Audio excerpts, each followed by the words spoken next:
क्या कुछ मामला हुआ है? हमको मारे रास्ते के लिए घर में घुसर कर।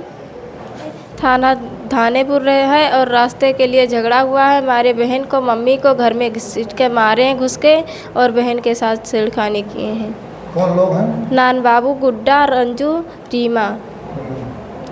तो आप लोग थाने पर नहीं गए? सर गए, वहाँ पर कुछ नहीं हुआ हम लोगों का।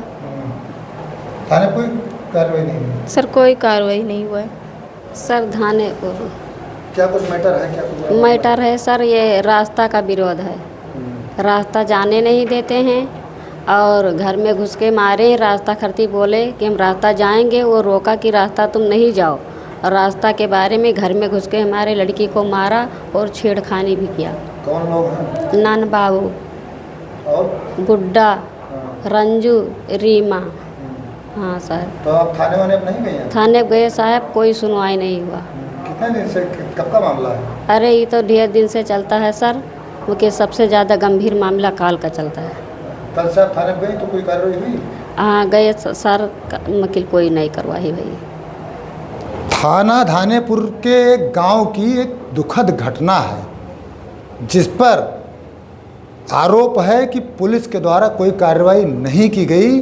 और जब वो बेटियां थाने पर जाती हैं तो उनको भगा दिया जाता है।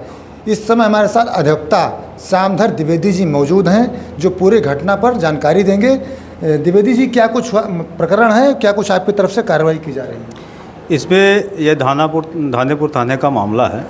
इसमें ये पीड़िता लोग आई हुई हैं। ये सब महिलाएं अपने घर में मौजूद थीं। कुछ रास्ते को लेकर के कोई विवाद चल रहा था।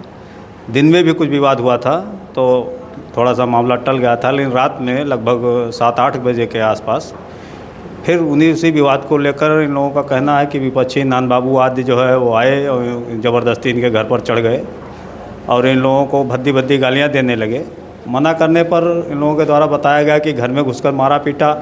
एक लड़की है जो नाबालिग भी है, उसके साथ छेड़खानी भी किया और मना करने पर उसको इस तरह मारा कि उसका सिर भी फट गया, इसमें टाँके भी लगे हुए हैं।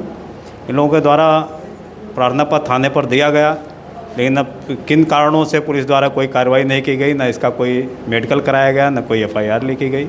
इन लोगों ने मुझसे संपर्क किया तो मैंने इनको जो है पुलिस अधीक्षक के यहाँ पेश किया, लेकिन पुलिस अधीक्षक के यहाँ से भी कोई कार्रवाई अभी तक नहीं की गई है।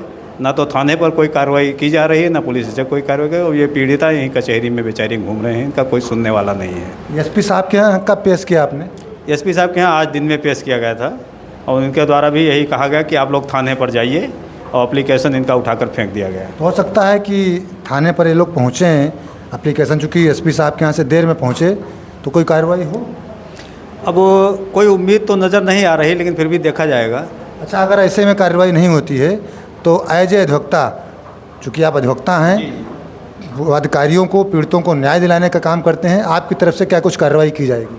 अब अगर इनको कोई न्याय नहीं मिलता तो न्याय मिलने के लिए इनके तरफ से लड़ा जाएगा, अदालत में मामला पेश किया जाए। चूँकि मामला इसमें पॉक्सो का बन रहा है, लड़की नाबालिग है, तो इन लोगों को पॉक्सो कोर्ट पर पेश किया जाएगा। 156(3) के माध्यम से? हाँ, 156(3) के माध्यम से अदालत में एप्लीकेशन दिया जाएगा, मुकदमा दर्ज कराने का प्रयास किया जाएगा।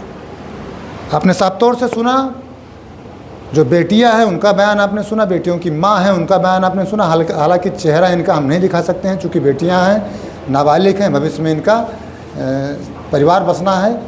वकील साहब का बयान आपने सुना। अगर न्याय पुलिस की तरफ से नहीं मिलता है तो कोर्ट के माध्यम से न्याय दिलाया जाएगा, ऐसा अधिवक्ता श्यामधर द्विवेदी जी का कहना है। उम्मीद है कि हमारी खबर दिखाने के बाद पुलिस के अधिकारी ध्यान देंगे और ऐसे लापरवाह पुलिस कर्मचारियों पर कार्रवाई करके विरोधियों पर, जो विपक्षी हैं, जो दबंग हैं, उन पर कार्रवाई करेंगे। आप लोग देखते रहें गोंडा पब्लिक पोस्ट।